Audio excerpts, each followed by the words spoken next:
What's going on, everybody? I appreciate everybody that's tuned in and joined in my content. And today, man, I have a fellow brother of Christ, Justin Campbell. He basically accomplished everything that you can accomplish at the collegiate level. Had an excellent career at Oklahoma State. Had a winning record every year that he played there.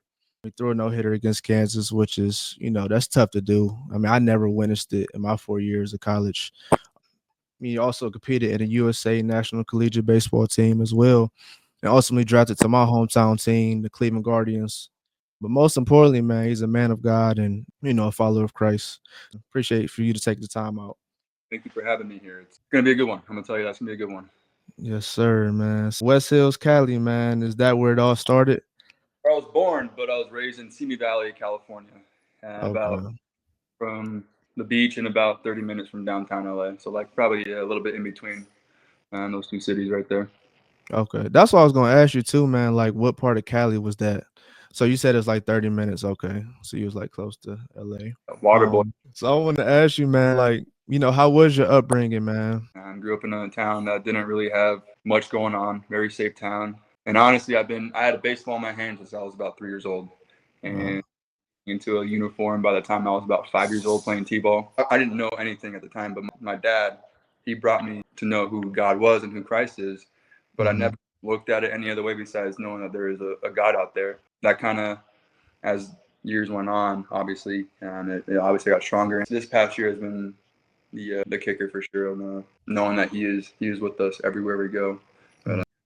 my childhood, man, I had a blessed childhood by God, by this amazing talent. Humbling enough as I can say it, and yeah, I had going through it. I thought it was gonna just only be a baseball player for my whole life, and going through it, I just like you said before we recorded, it was like an identity that you thought you had. Right.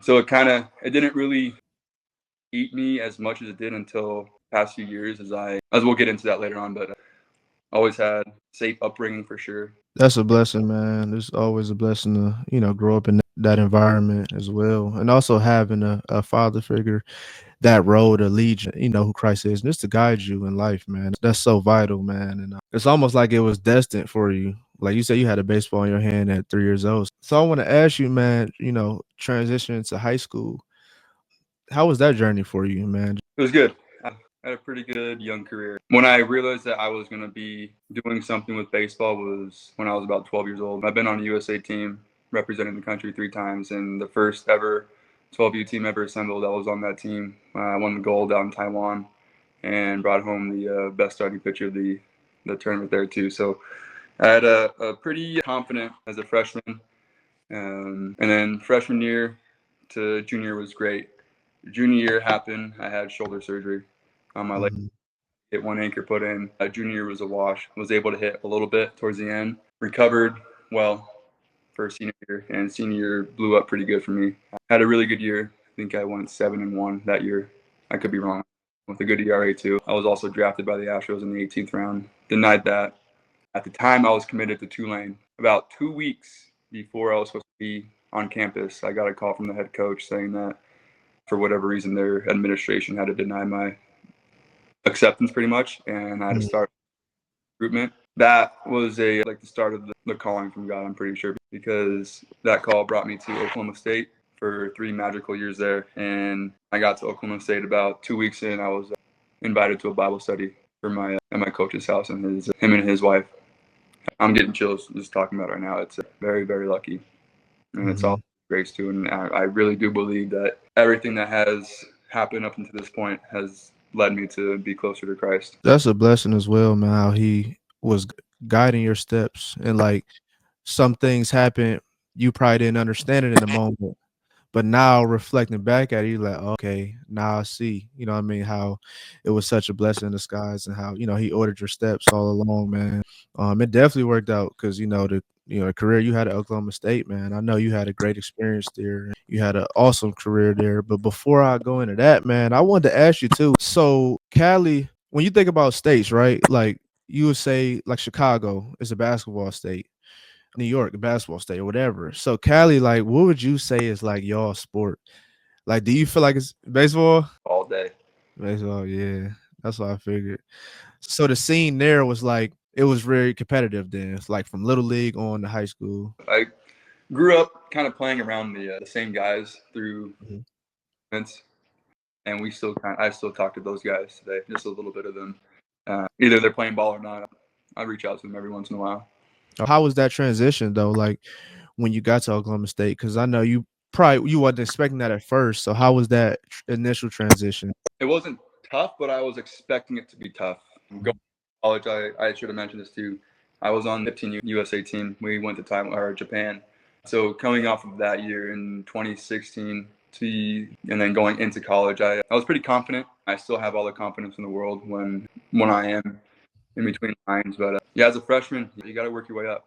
I was actually fortunate enough to have the coach and mentor that I had before going into college. Scott Sharts, he was an awesome pitching coach and still is. But he pretty much said, you got to earn your stripes. And I'll always remember this. You got to earn your stripes. And then once you do, they'll start kind of looking at you as a leader. And that's kind of Mhm. how I transitioned my college career. Was I had to earn my stripes pretty much. And that's all it was. Mhm, mhm. So I'm pretty sure like every year you probably learn something different, like freshman year to sophomore year, like as well. I wanted to ask you, man, like what are some of the benefits you feel like it was for you to be on that team? You know, just being in college, going to school, and being around that team environment. What do you feel like was some of the benefits that you feel that you gained, and some of the things that you learned from, being on that team? The benefit is to be able to build camaraderie and be able to find lifetime friends, honestly. And that was based through being able to follow Christ with all of us in the same group.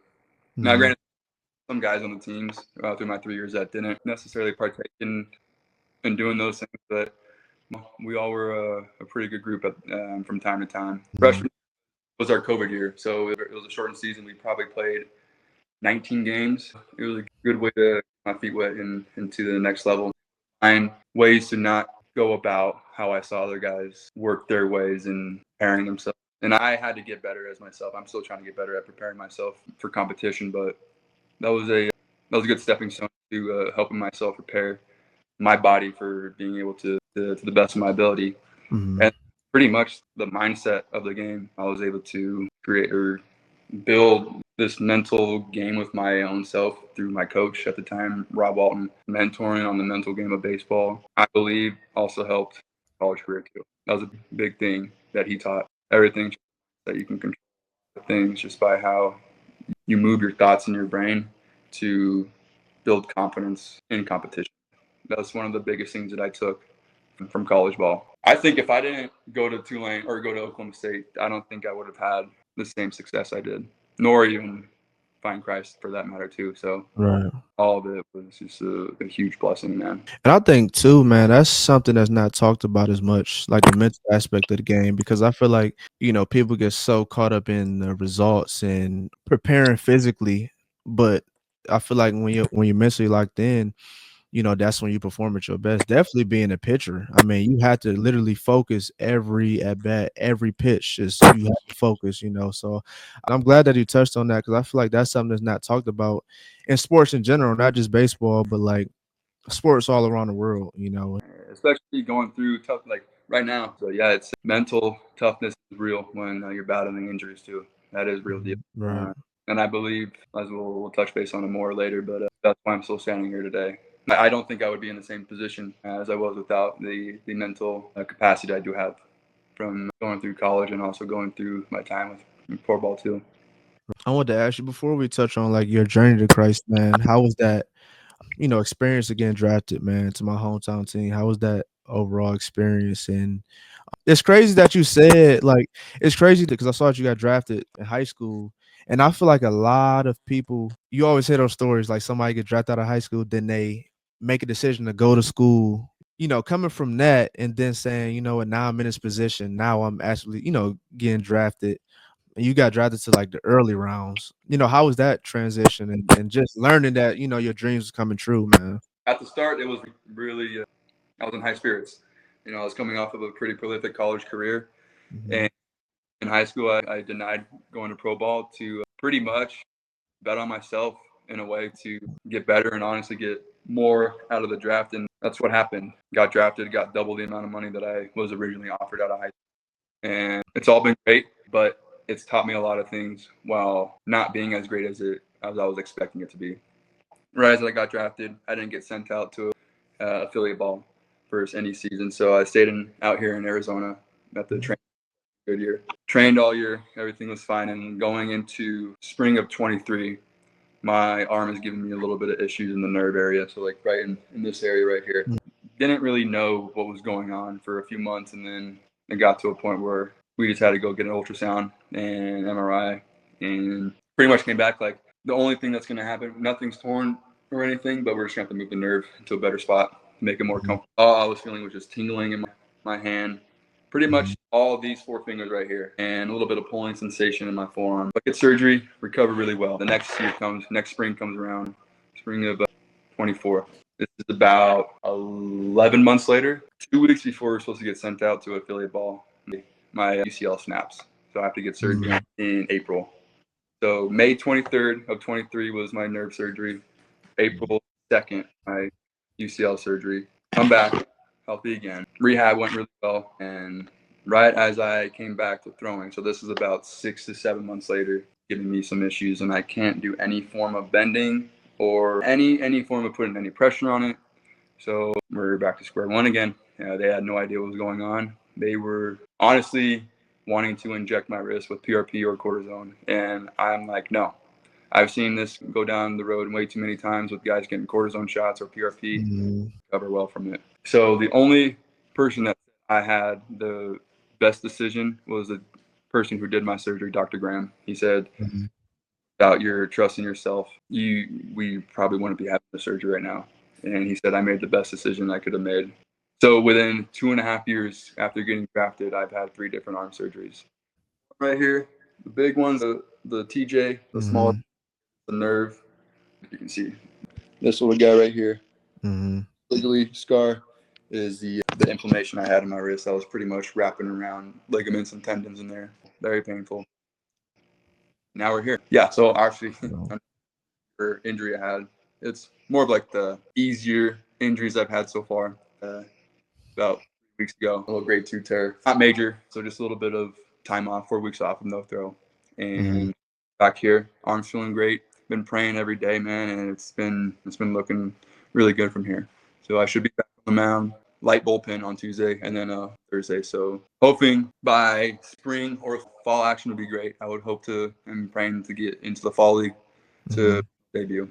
Yes, sir, man. I want to ask you, man, like during that time of adversity, trials, and going through those things, man, what were you thinking in that moment, and how did it help, in your relationship with God? And there's definitely some trying times, but I know that it was, a blessing out of it that you've learned. But just take me back to that, your initial feelings and going through that journey. And at the start, and honestly, through realizing after all the surgeries, every emotion and feeling of negativity that you have, because that's what I felt through the past 2.5 years, because it felt like I did everything I possibly could have done to get healthy and right back to square one again, ground zero. And it's tough. It is very tough. There are guys who I've seen that have played the victim card, and I'm guilty for it as well. I did play the victim card. It puts you in a bad spot. It does not look good because you crash out sometimes when in all honesty, playing this sport, you're going to get injured. And that's kind of the whole risk that you do take as being a pitcher or even an athlete as well. But going through all the trials, man, though it was tough, I will never change it for the world. There's a verse in Romans that I have tattooed on my arm. I should know it heart to heart by now. But through all the trials, through all the perseverance, it builds your character, it builds your strength. Right here, Romans 5:3-5. You can see that right. Yeah. That pretty much in the rehab aspect of what we've been going through over here. That's kind of the verse that goes on every day in my head, our whiteboard and in our locker room, so everyone can see it. Yeah, man, it's been a long road, but believing in God, that's been the biggest thing for me. That's grew my relationship with Christ and then realizing what I need to stop on my end that is not holy and that's what I've been going through the past few weeks is the sacrifices that myself to praying for him to give me the reward for what he has, kind of just learning a little bit. closer to him, I think I would never change it for the world. Man, it's a blessing, man, to where you are today, coming up in your debut and even going through that process, man. It's so crazy how he's just so good because, like, during that whole process, like your verse said, he just shaping your character. I feel like sometimes he sits us down, and gets us in that moment to where it's like, okay, I need your undivided attention. Even though you might not understand what's going on right now, you'll see later. So, like, during that time, he's shaping your character, strengthening you, getting you through that adversity. And now, man, it's like, how it says, God works everything for our good, man. And blessing to see how far you come and where you at now. And I know it just made you stronger and your relationship with Christ stronger as well. When I noticed some of your testimony, I noticed that you said it was like a pull that you had that you just couldn't ignore. It was almost like God was just calling you. A couple weeks ago when I went back home to California, I went to church with my aunt, my cousin, and my girlfriend. And that was pretty much the cherry on top. It should have been a long time before, but yeah, a few weeks ago, that was when I realized that I needed to commit my life to Christ because there's no other way. We cannot do anything without His strength, His power, and guidance, honestly. And last Sunday, while I got baptized, was a clear message after the baptism about making the sacrifices for the Lord to have Him reward you with what He has intended for you. I have felt the Spirit in me, honestly. I'll tell you what, I would have never thought I'd ever listen to worship music, and I listen to worship music the whole day today.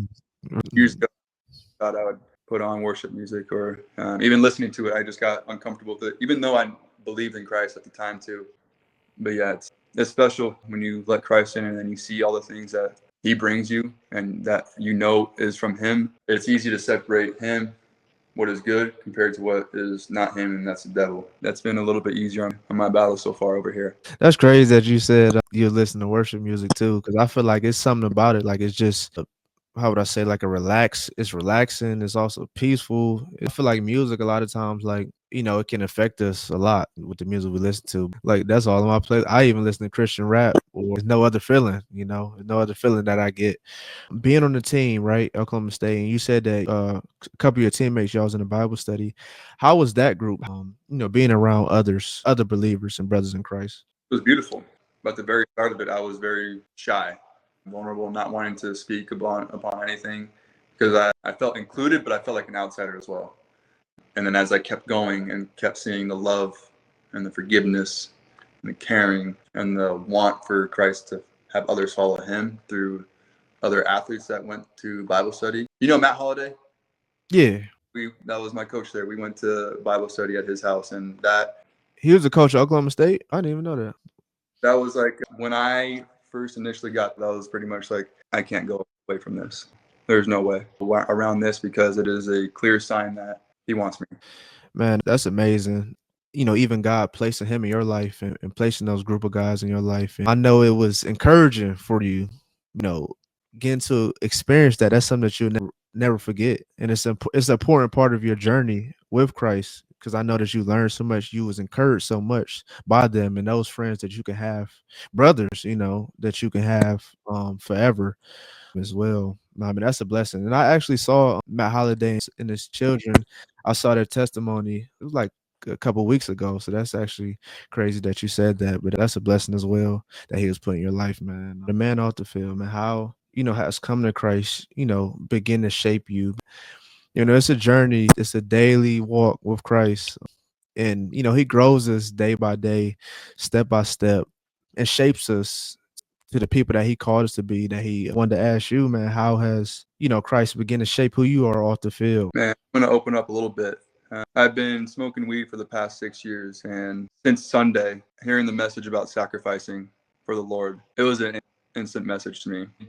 I made a goal this week on Sunday to stop by the end of this week on Thursday, and this is actually my second day of being off of it, and that's all because of just praying, believing in Him, honestly. And it was last night, man, I was on the floor, bawling my eyes out, hands and knees. I've never done this form before. You feel it. You feel Christ in you immediately. Mhm. Change yourself. You feel Him everywhere you go, and it's gonna be for the better too. Like He changes instantly.